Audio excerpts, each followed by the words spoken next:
కామారెడ్డి కాంగ్రెస్లో కొంతకాలంగా సాగుతోన్న వర్గ విభేదాలకు ఎట్టకేలకు తెరపడింది. పార్టీ సీనియర్ నేత మహమ్మద్ షబీర్ అలీ, టీపీసీసీ ప్రధాన కార్యదర్శి గడ్డం చంద్రశేఖర్ రెడ్డి గ్రూపుల మధ్య పార్టీ క్రమశిక్షణా సంఘం సయోధ్య కుదిర్చింది. విభేదాల రచ్చ పార్టీతో పాటు ప్రభుత్వానికి చెడ్డపేరు తెస్తోన్న క్రమంలో ఇరు వర్గాల మధ్య రాజీ కుదిర్చింది. దీంతో వివాదం టీ కప్పులో తుపాను చందంగా ముగిసిపోయింది. కామారెడ్డి కాంగ్రెస్లో కయ్యాలు ఎలా మొదలయ్యాయి, అవి ఏ విధంగా పరిష్కారమయ్యాయి అన్న అంశంపై ఇన్సైడ్ స్టోరీ. కాంగ్రెస్లో కట్టప్పల కుట్రలు కాము. ఒకరికొకరు ఎత్తు పెట్టుకుని రచ్చ చేయటం సాధారణ అంశం. అనుమానాలు, అపోహలు, అపార్థాలకు దారితీస్తాయి.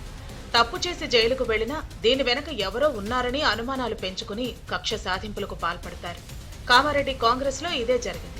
వ్యవహారం రచ్చైన తర్వాత పార్టీ పెద్దల జోక్యంతో ఇరు వర్గాల మధ్య సయోధ్య కుదిరినా ముందు జరిగిన గొడవలతో టీపీసీసీతో పాటు ప్రభుత్వ ఇమేజ్ ని డ్యామేజ్ చేసింది.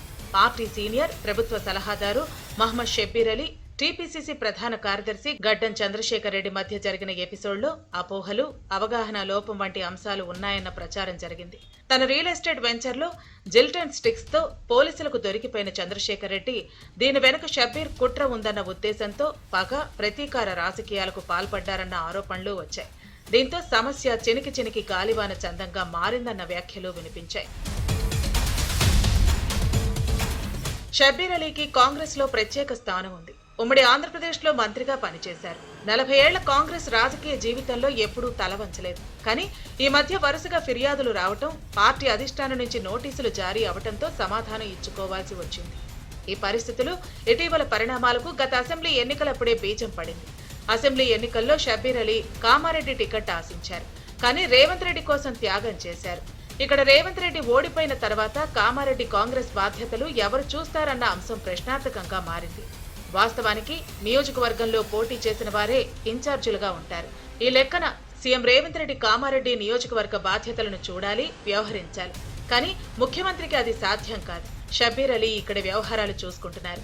ముఖ్యమంత్రితో పాటు టీపీసీసీ పెద్దలు ఇందుకు గ్రీన్ సిగ్నల్ ఇచ్చారు. కానీ బీఆర్ఎస్ నుంచి వచ్చిన గడ్డం చంద్రశేఖర్ రెడ్డిని కాంగ్రెస్ లో చేర్చుకున్నారు. అసెంబ్లీ ఎన్నికలప్పుడు షబీర్ అలీ దగ్గరుండి మరీ చంద్రశేఖర్ ను రేవంత్ రెడ్డికి పరిచయం చేశారు. అప్పటి టీపీసీసీ అధ్యక్షుడి హోదాలో ఈ నేతను కాంగ్రెస్ లో చేర్చుకున్నారు.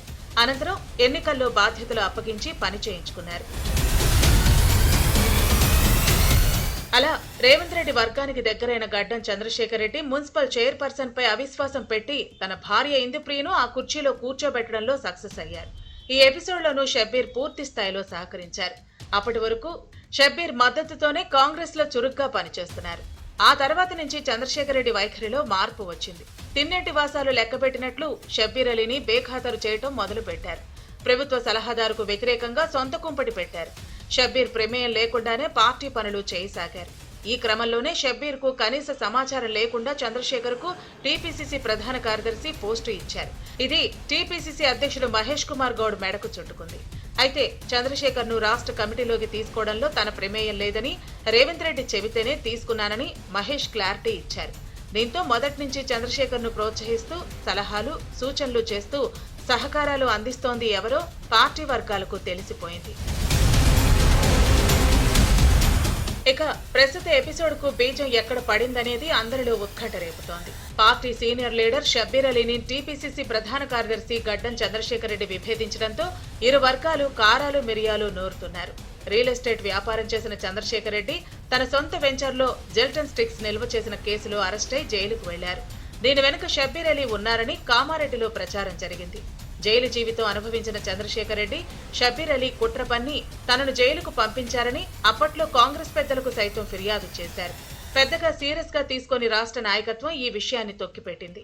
దీంతో షబీర్ అలీని ఎలాగైనా ఎదుర్కోవాలనే లక్ష్యంతో టీపీసీసీ ప్రధాన కార్యదర్శి పదవి తెచ్చుకున్నారు. ఇది మింగుడు పడిన షబీర్ అలీ పీసీసీ చీఫ్ మహేష్ కుమార్ గౌడ్ పైన గుర్రుగా ఉన్నారు. ఈ దశలోనే ఓ కార్యకర్తతో మాట్లాడిన ఆడియో వైరల్ గా మారి క్రమశిక్షణ కమిటీకి సమాధానం ఇచ్చుకోవాల్సిన పరిస్థితి ఏర్పడింది. ఈ గ్యాప్ పెరుగుతూ రావడంతో ఇరు వర్గాల వారు పరస్పర ఆరోపణలు, ఫిర్యాదులతో రచ్చరచ్చ చేసుకున్నాయి. ఓ దశలో షబీర్ అలీని ముసలినక్క అని సంబోధించడంతో పంచాయతీ క్రమశిక్షణ చర్యల కమిటీకి చేరింది. దీనికి కౌంటర్ గా చంద్రశేఖర్ భార్య ఇందుప్రియ, పార్టీ సీనియర్ షబ్బీర్ అలీ తనపై సోషల్ మీడియాలో అసభ్యకరంగా ట్రోల్ చేశారని పోలీసులకు ఫిర్యాదు చేశారు. ఆ తర్వాత టీపీసీసీ క్రమశిక్షణ కమిటీ నుంచి షబ్బీర్ అలీని వివరణ కోరటం చర్చనీయాంశంగా మారింది. ఈ నేపథ్యంలో ఈ నెల 21న సమావేశమైన టీపీసీసీ క్రమశిక్షణ కమిటీ ఇరు వర్గాలతో చర్చించింది. పార్టీ ప్రయోజనాలను దృష్టిలో పెట్టుకుని కలిసి పనిచేయాలని ఆదేశించింది. దీంతో ముందుగా కత్తులు దూసుకున్న నేతలు విభేదాలను పక్కన పెట్టి ఒక్కటయ్యారు. దీంతో కామారెడ్డి కాంగ్రెస్ లో సుదీర్ఘంగా కొనసాగిన వివాదానికి ఫుల్ స్టాప్ పడినట్టు అయింది. ఒకసారి మనస్పర్ధలు వచ్చిన తర్వాత చేతులు కలిపినా అది అతుకుల బొంతగానే ఉంటుంది. ఈ ఎపిసోడ్ లో అలాంటి వాటికి తావు ఉండకూడదు అని కాంగ్రెస్ శ్రేణులు కోరుతున్నాయి. కామారెడ్డి కాంగ్రెస్ లో మున్ముందు ఏం జరుగుతుందో చూడాలి.